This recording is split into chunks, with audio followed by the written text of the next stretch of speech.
family members have tears in their eyes when they welcome Kaim back to the inn from his long journey. Thank you so much for coming. He understands the situation immediately. Time for departure is drawing near. Hanna's departure.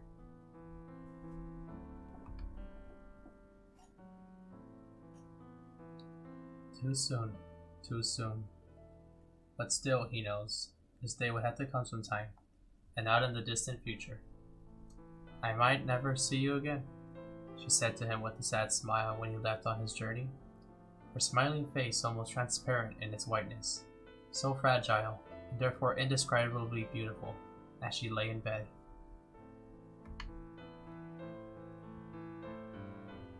May I see now? May I see Hanna now? He asks. The innkeeper gives him a tiny nod and says, I don't think she'll know who you are, though. She hasn't opened her eyes since last night, he warns Kaim. You can tell from the slight movement of her chest that she's clinging to a frail thread of life, but it could snap at any moment. It's such a shame. I know you made a special point to come here for her. Another tear glides down the wife's cheek. Never mind, it's fine, Kaim says. He has been present at innumerable deaths, and his experience has taught him this much. Death takes away the power of speech first of all, then the ability to see. What remains alive to the very end, however, is the power to hear. Even though the person has lost consciousness, it is by no means unusual for the voices of the family to bring forth smiles or tears. Kaim puts his arm around the woman's shoulder and says, I have lots of travel stories to tell her. I've been looking forward to this my whole time on the road. Instead of smiling, the woman releases another large tear and nods to Kaim. And Hanna was so looking forward to hearing her stories. Her sobs almost drown out her words. The innkeeper says, I wish I could urge you to rest up from your travels before you see her, but... Kaim interrupts with apologies. Of course, I'll see her right away. There is very little time left. Hanna, the only daughter of the innkeeper and his wife, will probably breathe her last before the sun comes up. Kaim lowers his pack to the floor and quietly opens the door to Hanna's room.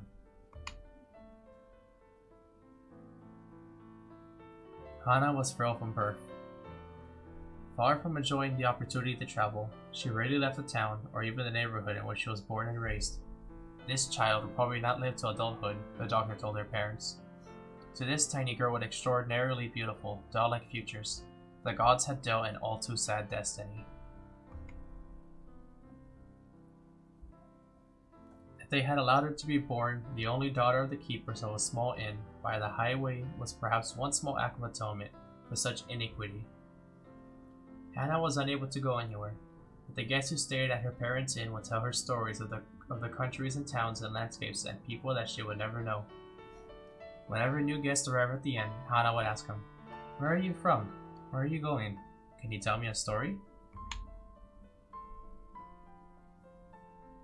She would sit and listen to their stories with sparkling eyes, urging them on to new episodes, with, and then? When they left the inn, she would beg them, Please come back, and tell me lots and lots of stories about faraway countries. She would stand there waving until the person disappeared far down the highway, give one lonely sigh, and go back to bed.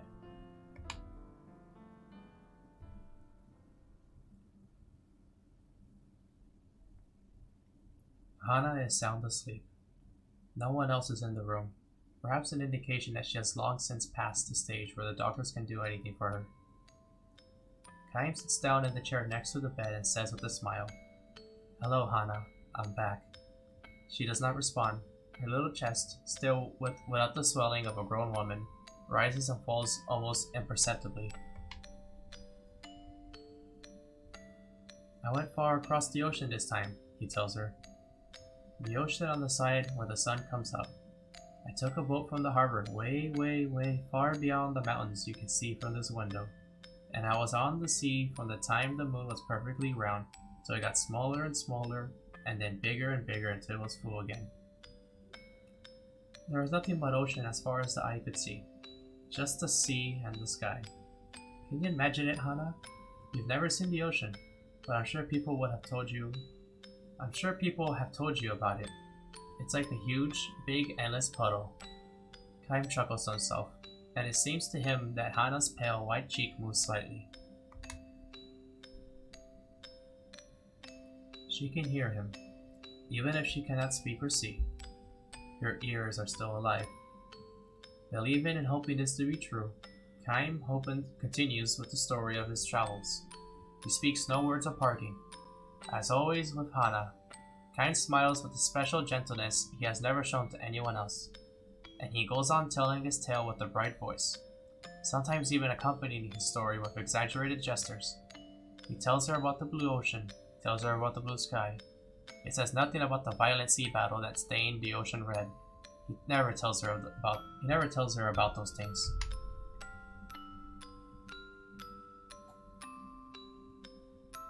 Hanna was still a tiny girl when Kaim first visited the inn. When she asked him, "Where are you from?" and "Will you tell me some stories?"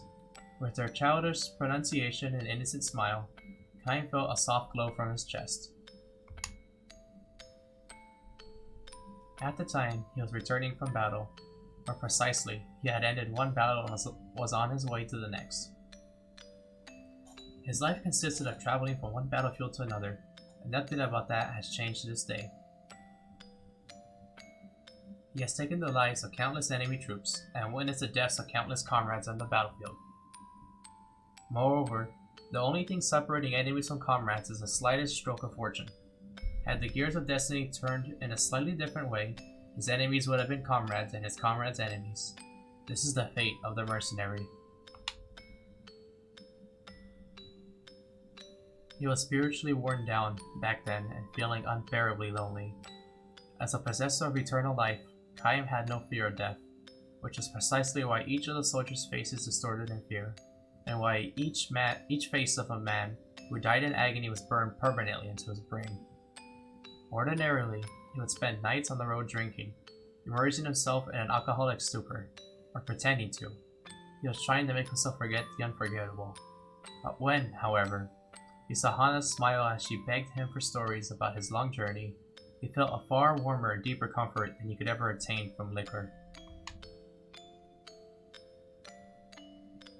He told her many things, about a beautiful flower he discovered on the battlefield, about the bewitching beauty of the mist filling the forest the night before the final battle, about the marvelous taste of the spring water in a ravine where he and his men had fled after losing a battle, about a vast, bottomless blue sky he saw after a battle. He never told her anything sad. He kept his mouth shut about the human ugliness and stupidity he witnessed endlessly on the battlefield. He concealed his position as a mercenary from her, kept silent regarding his reasons for traveling constantly, and spoke only of things that were beautiful and sweet and lovely.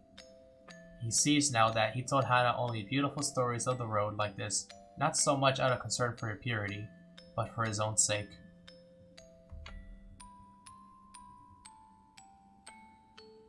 Staying in the inn where Hanna waited to see him turned out to be one of Kaim's small pleasures in life. Telling her about the memories he brought back from his journeys, he felt some degree of salvation, however slight. 5 years, 10 years, his friendship with the girl continued.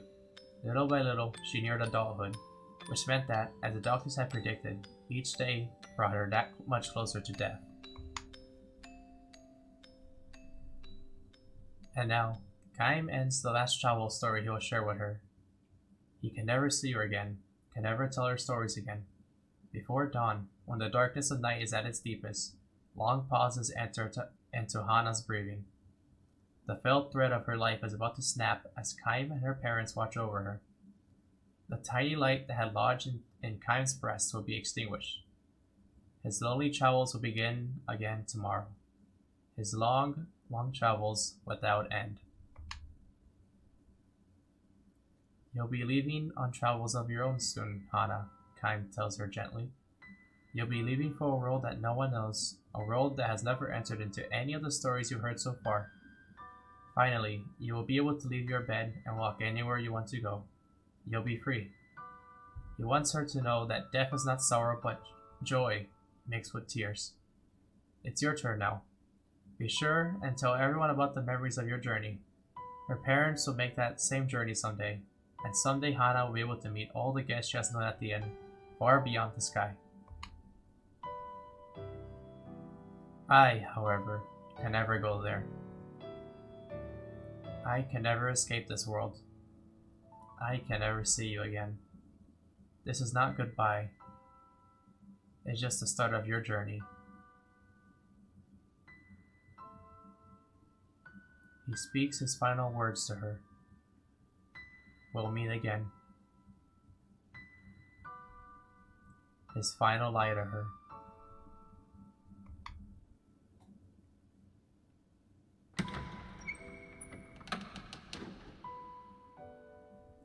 Hanna makes her departure.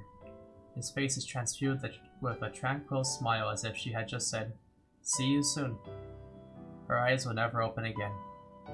A single tear glides slowly down her cheek.